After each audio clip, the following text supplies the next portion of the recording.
And Indian Prime Minister Narendra Modi is in China for the Shanghai Cooperation Organization Summit. He delivered his remarks at the SCO Leaders Summit. PM Modi said that India has played a very positive role as a member of the SCO, and India's vision and policy for the SCO was based on three important pillars, namely security, connectivity, and opportunity.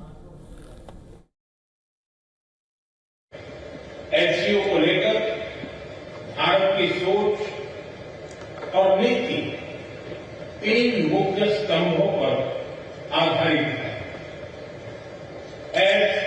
SCO, S security, C connectivity, O opportunity.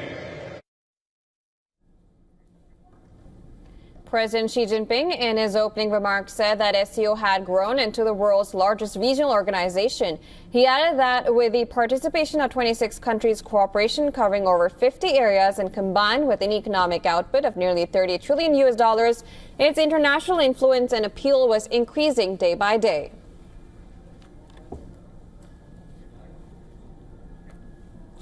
All right, to discuss no more, we are now being joined by Fuad Izadi. He is an associate professor at the Faculty of World Studies, University of Tehran, and a political commentator.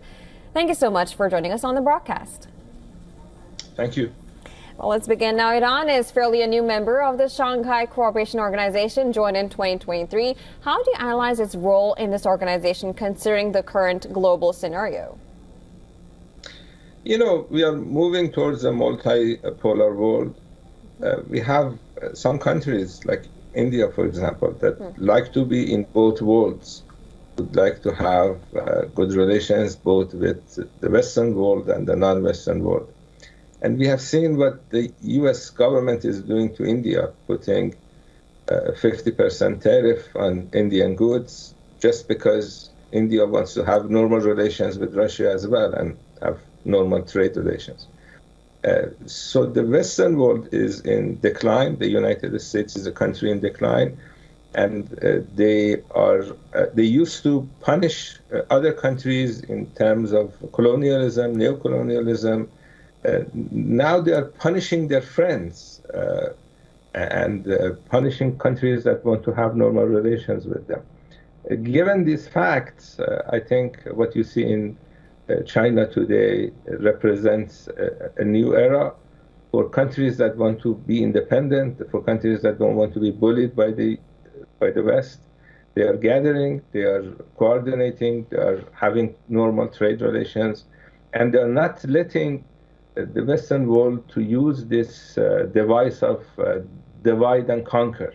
So if there are difficulties among these countries, I think many of them have decided to put aside these difficulties, unite against the common threat, and that common threat is Trump and the United States government. And I don't think you're going to get a better government after Trump leaves office.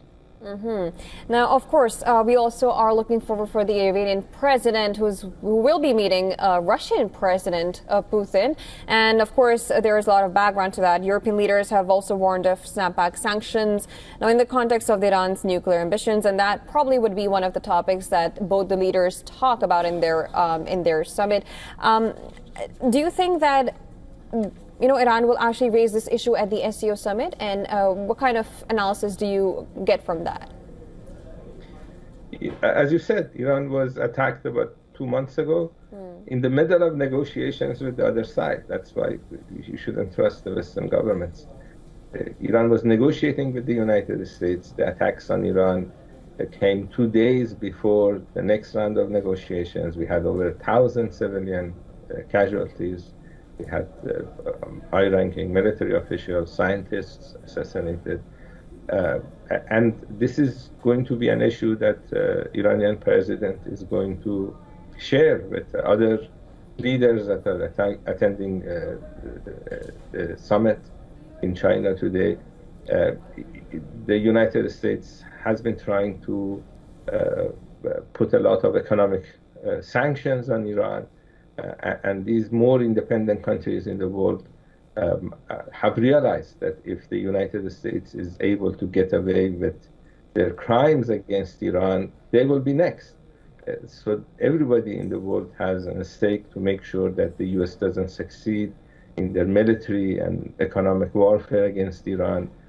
Iran is basically representing the free world against this type of genocidal governments that have killed more than 60,000 women and children in Gaza, that have killed a lot of other people in this part of the world. So you have the civilized world that is represented in China today, and then you have Netanyahu and Trump that have engaged in genocide and senseless killings.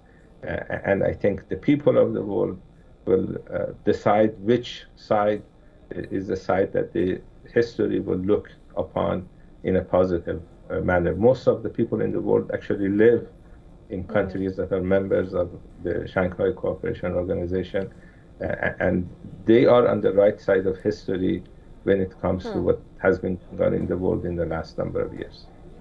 All right. Well, of course, we'll be also looking at the developments that we see going forward. But thank you so much, Professor, for joining us on the broadcast and giving your perspective. Thank you.